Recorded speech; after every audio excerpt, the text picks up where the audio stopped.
तो आज के इस वीडियो में जो है बिहार पुलिस में जो पूछा जा रहा है रिपीट क्वेश्चन बार बार हो रहा है उसका दूसरा वीडियो है। आप लोग अगर नहीं देखे पहला वीडियो तो ज़रूर देख लीजिएगा। यहाँ से जो है आपको प्रश्न आने की बहुत संभावना है। यहाँ पे जो है टॉप 15 क्वेश्चन लेकर के हम प्रतिदिन आ रहे हैं। आप लोग अगर नए हैं चैनल पर तो चैनल को सब्सक्राइब कर ले। और यहाँ पे जो है आपको प्रत्येक कॉम्पिटिटिव एग्जाम के लिए तैयारी कराई जाएगी। जैसे अभी बिहार पुलिस चल रहा है तो बिहार पुलिस के प्रैक्टिस सेट चलेगा, उसके बाद फिर बिहार एसएससी के लिए चलेगा, फिर जो है अलग अलग कॉम्पिटिटिव एग्जाम के चलते रहेगा। तो अभी जो है बिहार पुलिस को ध्यान में रखते हुए ये सीरीज को चालू किया गया है, तो आप लोग प्रतिदिन जुड़िए, ठीक है। आप चलिए यहाँ पर हम स्टार्ट करते हैं। आज का पहला क्वेश्चन है यहाँ पे कि उष्णकटिबंधीय सदाबहार वन, उष्णकटिबंधीय सदाबहार वन जो है कहाँ पाया जाता है। तो आपका करेक्ट आंसर हो जाएगा यहाँ पे, ये जो इस प्रकार का वन है उष्णकटिबंधीय सदाबहार, ये जो है पश्चिमी घाट में भी पाया जाता है, पूर्वी घाट और पश्चिमोत्तर राज्य, यानी कि ये सभी जगह पाया जाता है। तो उष्णकटिबंधीय सदाबहार वन जो है सभी जगह पाया जाता है, इसीलिए इसका correct answer option number D हो जाएगा। उसके बाद है नेक्स्ट क्वेश्चन, दूसरा क्वेश्चन जो है यहाँ पे सागौन किस क्षेत्र में बहुतायत में उगता है, यानी कि सागौन जो है किस क्षेत्र में सबसे ज़्यादा उगता है। बहुतायत का मतलब होता है सर्वाधिक उगता है। तो आपका करेक्ट आंसर है मध्य भारत में। मध्य भारत में सागौन नाम के जो वृक्ष है वो सर्वाधिक पाया जाता है। उसके बाद है नेक्स्ट क्वेश्चन, गेहूँ की कृषि के लिए आदर्श तापमान क्या है। गेहूं के कृषि के लिए आदर्श यानी कि सबसे अच्छा तापमान कितना है, तो 15 डिग्री से 20 डिग्री तक है, ठीक है। गेहूं के लिए तापमान जो है आदर्श यानी कि सबसे अच्छा तापमान क्या है, तो 15 डिग्री से 20 डिग्री, ये आपका करेक्ट आंसर हो जाएगा, ठीक है। उसके बाद है 4 नंबर क्वेश्चन, कॉफ़ी पौधे के किस भाग से प्राप्त होती है। कॉफ़ी जो होता है, जो हम लोग कॉफ़ी पीते हैं, वो पौधा के किस भाग से प्राप्त होता है। तो आपका करेक्ट आंसर हो जाएगा बीज से प्राप्त होता है। आपका correct answer option number A हो जाएगा। उसके बाद है 5 नंबर क्वेश्चन है कि कुल क्षेत्रफल के दृष्टिकोण से भारत में किस राज्य में सिंचित क्षेत्र सर्वाधिक अधिक है, यानी कि भारत के कुल क्षेत्रफल की दृष्टि से जो है भारत में सर्वाधिक सिंचाई की व्यवस्था कहाँ है।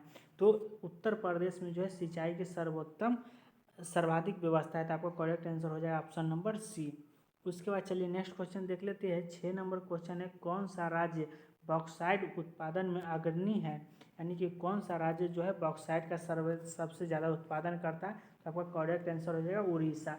और इसी प्रकार से जो क्वेश्चन जो है आपको बिहार पुलिस में देखने को मिलेगा। तो आप लोग प्रतिदिन जुड़िए और ऐसा क्वेश्चन को जो है कंफर्म करिए कि हाँ ये क्वेश्चन हम लोग जानते हैं। अगर जानते हैं तो अच्छा बात है, नहीं जानते हैं तो आपका रिवीजन होता रहेगा, ठीक है। तो आप लोग प्रतिदिन जुड़ा करिए। यहाँ क्वेश्चन नंबर 7 में है साइलेंट वैली, साइलेंट वैली किस राज्य में स्थित है। साइलेंट वैली नेशनल पार्क जो है वो किस राज्य में स्थित है। तो आपका करेक्ट आंसर हो जाएगा केरल में, केरल आपका करेक्ट आंसर हो जाएगा। उसके बाद है 8 नंबर क्वेश्चन, तालचेर उड़ीसा किसके लिए महत्वपूर्ण है, यानी कि उड़ीसा का जो तालचेर है वो किसके लिए महत्वपूर्ण है। तो आपका करेक्ट आंसर है भारी जल संयंत्र के लिए महत्वपूर्ण है। तो ये आपका करेक्ट आंसर हो जाएगा। उसके बाद देखिए 9 नंबर क्वेश्चन देख लेते हैं। 9 नंबर में है यहाँ पे सूती वस्त्र मिले की सर्वाधिक संख्या कहाँ है। सूती वस्त्र के जो है सर्वाधिक संख्या कहाँ है, सूती वस्त्र के मिल का जो है सर्वाधिक संख्या कहाँ है। तो आपका करेक्ट आंसर जो है महाराष्ट्र में जो है सूती वस्त्र के सर्वाधिक मिल है। उसके बाद 10 नंबर क्वेश्चन है, किस उद्योग में सबसे अधिक श्रमिकों को रोजगार मिला हुआ है, यानी कि कौन ऐसा उद्योग है जिसमें सबसे ज़्यादा श्रमिक मतलब मजदूर को जो है सबसे ज़्यादा रोजगार मिला हुआ है। तो आपका करेक्ट आंसर हो जाएगा सूती वस्त्र ही एक ऐसा उद्योग है जिसमें मजदूर के सर्वाधिक रोजगार मिला हुआ है। उसके बाद चलिए नेक्स्ट क्वेश्चन देख लेते हैं। 11 नंबर है यहाँ पे कि कौन से लौह इस्पात संयंत्र की स्थापना जर्मनी के सहयोग से हुआ है। भाई VVI क्वेश्चन है ये, जो है बहुत ज़्यादा इम्पोर्टेंट क्वेश्चन है। आप लोग इसको जो है याद ही कर लीजिए, कौन सा लौह इस्पात संयंत्र की स्थापना से, कौन सा लौह इस्पात संयंत्र की स्थापना जर्मनी की सहायता से हुआ था। तो आपका HSL राउरकेला, यानी कि राउरकेला जो है जर्मनी की सहायता से हुआ है। ये आपका करेक्ट आंसर हो जाएगा, इसको याद रखिएगा। उसके बाद है 12 नंबर, डीजल रेलवे इंजन कहाँ बनते हैं। डीजल रेलवे इंजन जो है कहाँ बनता है, तो आपका करेक्ट आंसर है वाराणसी में। वाराणसी आपका यहाँ पे करेक्ट आंसर हो जाएगा। उसके बाद है 13 नंबर जो है, राष्ट्रीय पोत डिजाइन तथा अनुसंधान केंद्र कहाँ है। राष्ट्रीय पोत डिजाइन तथा अनुसंधान केंद्र कहाँ है, तो विशाखापट्टनम। विशाखापट्टनम आपका यहाँ पे करेक्ट आंसर हो जाएगा। उसके बाद चलिए नेक्स्ट क्वेश्चन देख लेते हैं। 14 नंबर जो है, भारत का पहला सार्वजनिक क्षेत्र का उर्वरक कारखाना कहाँ स्थापित किया गया था। भारत का पहला सार्वजनिक क्षेत्र का उर्वरक कारखाना कहाँ स्थापित किया गया है, तो आपका करेक्ट आंसर हो जाएगा इसका ऑप्शन नंबर डी, यानी कि सिंदरी में किया गया था। सिंदरी आपका करेक्ट आंसर हो जाएगा। उसके बाद चलिए नेक्स्ट क्वेश्चन की ओर चलते हैं। ओबरा किसके लिए ओबरा किसके लिए जाना जाता है। ओबरा जो है किसके लिए जाना जाता है, तो ये जो है ताप विद्युत घर के लिए ओबरा को जाना जाता है। तो ये आपका करेक्ट आंसर है ऑप्शन नंबर बी। इसका 16 नंबर क्वेश्चन है, राष्ट्रीय राजमार्ग NH1 किन स्थानों को जोड़ता है। यानी कि राष्ट्रीय राजमार्ग 1 जो है, नेशनल हाईवे नंबर 1, वो किन स्थानों को जोड़ता है, तो आपका करेक्ट आंसर हो जाएगा इसका दिल्ली एवं अमृतसर, बस्ता, अम्बाला तथा जालंधर को जोड़ता है। तो ये आपका ध्यान में रखना है कि नेशनल हाईवे नंबर 1 जो है किसको किसको जोड़ता है, तो दिल्ली एवं अमृतसर, बरास्ता, अम्बाला तथा जालंधर को जोड़ता है। तो आपका करेक्ट आंसर हो जाएगा। उसके बाद चलिए 17 नंबर क्वेश्चन देख लेते हैं। भारत में डाक विभाग की स्थापना कब हुआ था। भारत में जो है डाक विभाग की स्थापना कब हुआ था, तो 1854 में हुआ था, लॉर्ड डलहौजी के शासनकाल में हुआ था। तो ये आपको ध्यान में रखना है कि डाक विभाग की स्थापना कब हुआ था, 1854 आपका करेक्ट आंसर हो जाएगा। उसके बाद 18 नंबर क्वेश्चन है, भारत को कुल कितने पिन कोड क्षेत्रों में विभाजित किया गया है। तो आप लोग तो इसको जानते ही होइएगा कि भारत को जो है कुल कितनों पिन कोडों में विभाजित किया गया है, तो 8 आपका करेक्ट आंसर हो जाएगा। उसके बाद है 19 नंबर क्वेश्चन, भारत में STD सेवा कब आरंभ हुआ। भारत में जो है STD सेवा कब आरंभ हुआ, तो आपका करेक्ट आंसर हो जाएगा 1960 में जो है भारत में STD सेवा आरंभ हुआ था। उसके बाद है, किस राज्य में स्त्रियों की संख्या पुरुषों से सर्वाधिक यानी कि अधिक है।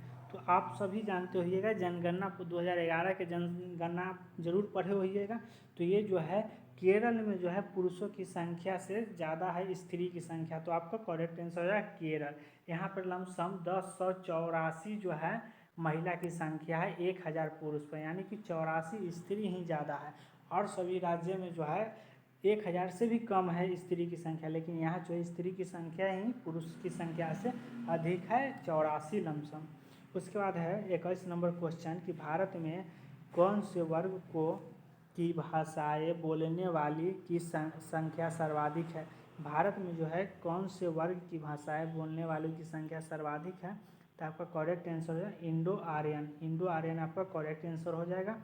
उसके बाद चलिए नेक्स्ट क्वेश्चन देख लेते हैं। 22 नंबर जो है, भारत के मध्यवर्ती तथा दक्षिण भागों में निवास करने वाले जनजातीय लोग किस वर्ग से संबंधित है। तो ये जो है प्रोटो अस्ट्रालाइट आपका करेक्ट आंसर हो जाएगा इसका। उसके बाद यहाँ पे 23 नंबर क्वेश्चन है, किन लोगों को भारत के सबसे पुराना निवासी माना जाता है। कौन लोगों को जो है भारत का सबसे पुराना निवासी माना जाता है, तो नेग्रिटो को। नेग्रिटो आपका करेक्ट आंसर हो जाएगा, इसको ध्यान में रखिएगा। इसका 24 नंबर क्वेश्चन है, समुद्री जल में सबसे अधिक मात्रा में कौन सा तत्व पाया जाता है। तो समुद्र के जल में जो है सबसे ज़्यादा सोडियम पाया जाता है। आप सभी लोग जानते हो कि समुद्र के पानी में जो है नमक सर्वाधिक पाया जाता है, यानी कि सोडियम जो है सबसे ज़्यादा पाया जाता है समुद्र के पानी में। इसीलिए जो है नमक समुद्र के जल जो होता है क्षारीय होता है। ठीक है, तो आप सभी लोग इसको ध्यान में रखिएगा। उसके बाद नेक्स्ट क्वेश्चन है 25 नंबर, इलायची की पहाड़ियों को और किस नाम से जाना जाता है। इलायची के पहाड़ी जो है उसको और किस नाम से जाना जाता है, तो कार्डमम की पहाड़ी के नाम से जाना जाता है, यानी कि कार्डमम के पहाड़ी पर ही इलायची होता है। ठीक है, इसीलिए या तो उसको इलायची के पहाड़ी बोल दिया, नहीं तो कार्डमम की पहाड़ी बोल दीजिए।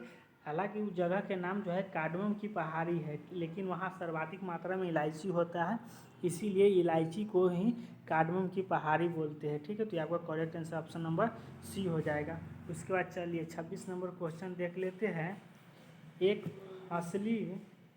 फसली कृषि किस प्रकार की कृषि का प्रमुख लक्षण है? एक फसली कृषि किस प्रकार की कृषि के प्रमुख लक्षण है? तो आपका करेक्ट आंसर होगा स्थानांतरीय कृषि। स्थानांतरीय कृषि आपका करेक्ट आंसर हो जाएगा।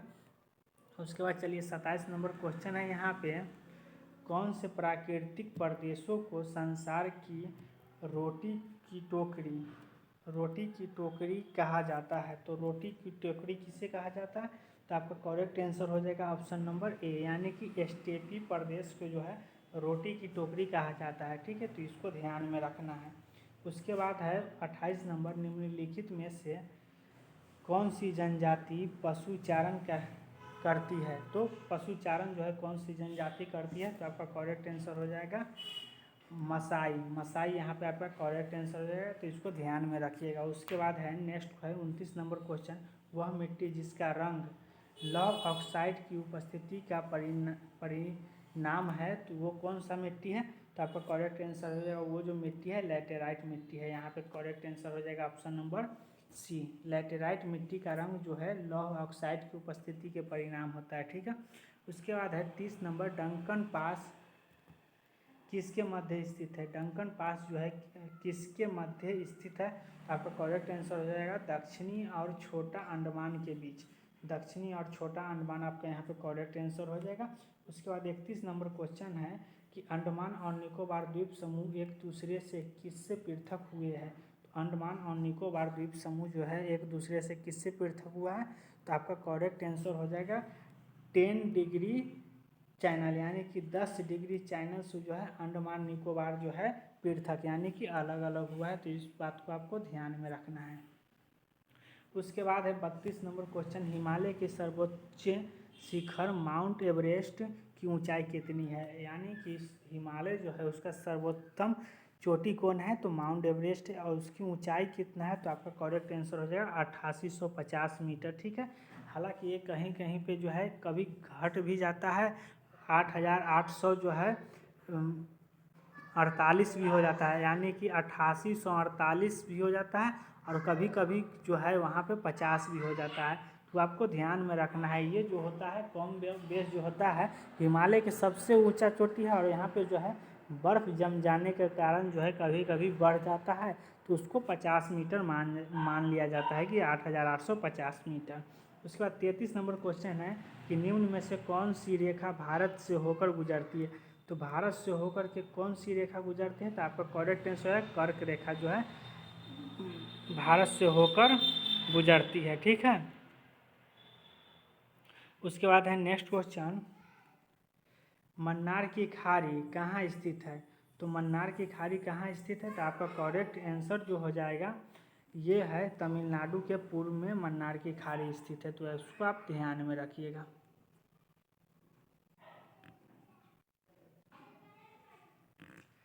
क्वेश्चन नंबर 35 है यहाँ पे, भारत का मानक समय स्टैंडर्ड टाइम कितने देशांतर का स्थानीय समय है? तो भारत का मानक समय जो है कितने देशांतर का स्थानीय समय है? तो आपका करेक्ट आंसर 82.5 डिग्री पूर्वी देशांतर, ये आपका करेक्ट आंसर हो जाएगा, इसको ध्यान में रखिएगा। उसके बाद 36 नंबर क्वेश्चन है, भारत और चीन के बीच सीमा रेखा जो है उसको क्या कहते हैं? तो भारत और चीन के बीच जो रेखा है उसको मैकमोहन रेखा कहते हैं। आप सभी लोग इसको ध्यान में रखिएगा। 37 नंबर क्वेश्चन है, कोडाइकनाल किस पर्वत श्रृंखला पर स्थित है? तो ये आपका करेक्ट आंसर हो जाएगा पालनी पर्वत पर जो है कोडाइकनाल पर्वत जो है स्थित है, तो आपका correct answer option number A हो जाएगा। उसके बाद है 38 नंबर क्वेश्चन है, भारत का सबसे बड़ा ग्लेशियर कौन सा है? भारत का सबसे बड़ा ग्लेशियर जो है वो कौन सा है? तो सियाचिन ग्लेशियर है भारत का सबसे बड़ा ग्लेशियर, इसको ध्यान में रखिएगा, ये बहुत इंपॉर्टेंट क्वेश्चन है। ठीक है, और यहाँ पे क्वेश्चन तो सभी इंपॉर्टेंट है, लेकिन यहाँ पे जो ज़्यादा बार रिपीट किया गया है वो हम सिर्फ यहाँ पे हाईलाइट कर दे रहे हैं। ठीक है, हालांकि रिवीजन आपको सभी क्वेश्चन को करते रहना है बहुत ही ध्यान से। उसके बाद 39 नंबर क्वेश्चन है, भारत मुख्य भूमि का दक्षिणतम नोम क्या है? भारत का जो है दक्षिण बिंदु कौन है? तो आपका करेक्ट आंसर हो जाए कन्याकुमारी, जो कि तमिलनाडु में है। तमिलनाडु में है कन्याकुमारी और सबसे दक्षिणतम बिंदु है। और यहाँ पे जो है उसके बाद है नेक्स्ट क्वेश्चन,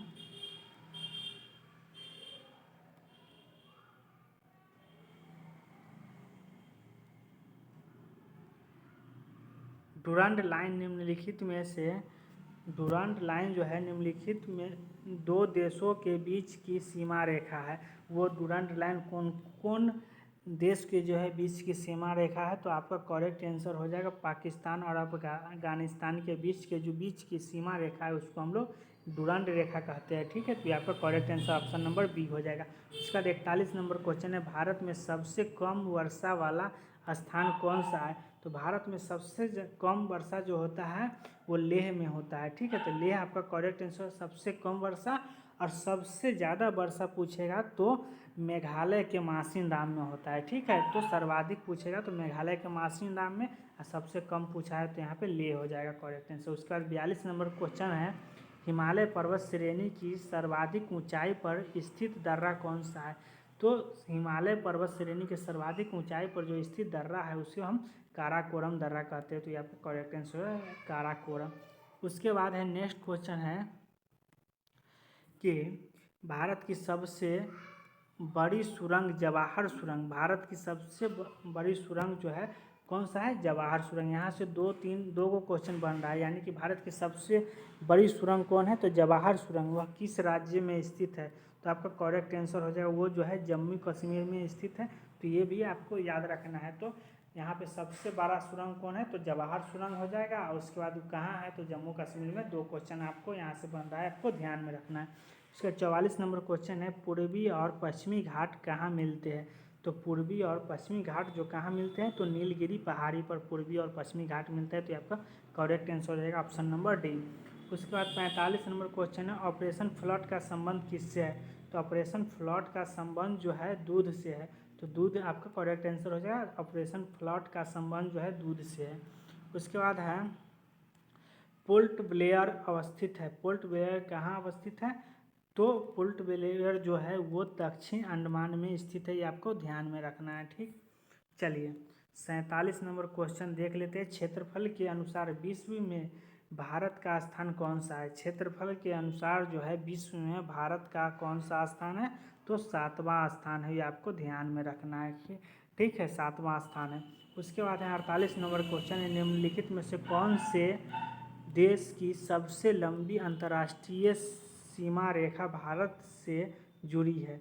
यानी कि कौन सी देश की सबसे लंबी अंतर्राष्ट्रीय सीमा भारत के साथ जुड़ी है? तो ये जो है बांग्लादेश के साथ सबसे ज़्यादा सीमा बनाता है, अंतर्राष्ट्रीय सीमा बांग्लादेश से सबसे ज़्यादा जुड़ा है। तो ये आपको ध्यान में रखना है। ठीक है, उसके बाद ये भी है जो आपको VVI क्वेश्चन है, बांग्लादेश से जुड़ा हुआ है, सो को इसको ध्यान में रखना है। उसके बाद है 49 नंबर क्वेश्चन, निम्नलिखित में से कौन सी रेलगाड़ी देश की सबसे लंबी रेल मार्ग पर चलती है? तो कौन सी रेलगाड़ी की देश की सबसे लंबी रेल मार्ग पर चलती है? तो आपका करेक्ट आंसर जो हो जाएगा विवेक एक्सप्रेस। ये जो है विवेक एक्सप्रेस से सबसे लंबी रेल मार्ग पर चलने वाली ये जो गाड़ी है विवेक एक्सप्रेस है। तो इसको ध्यान में रखिएगा। उसके बाद लास्ट क्वेश्चन आज के बच गया है कि ग्लोब पर भारत की स्थिति किन उत्तरी अक्षांशों के बीच है? यानी कि ग्लोब पर देखने पर भारत की स्थिति जो है किन उत्तरी अक्षांशों पर है, यानी कि कितना है उसका डिग्री, जो 8 डिग्री 4 मिनट से 37 डिग्री 6 मिनट जो है ग्लोब पर देखने पर भारत की स्थिति दिखाई देता है। तो यह आपका टॉप 15 सिलेक्टेड और इम्पोर्टेंट क्वेश्चन था, जो कि आपको हम बता दिए हैं। ऐसा ही क्वेश्चन अगर आप चाहते हैं तो प्रतिदिन मेरे साथ जुड़िए और ऐसे ही क्वेश्चन प्रतिदिन लेकर के आएंगे। मिलते हैं फिर नेक्स्ट वीडियो में। आज के लिए धन्यवाद, इतना ही तक।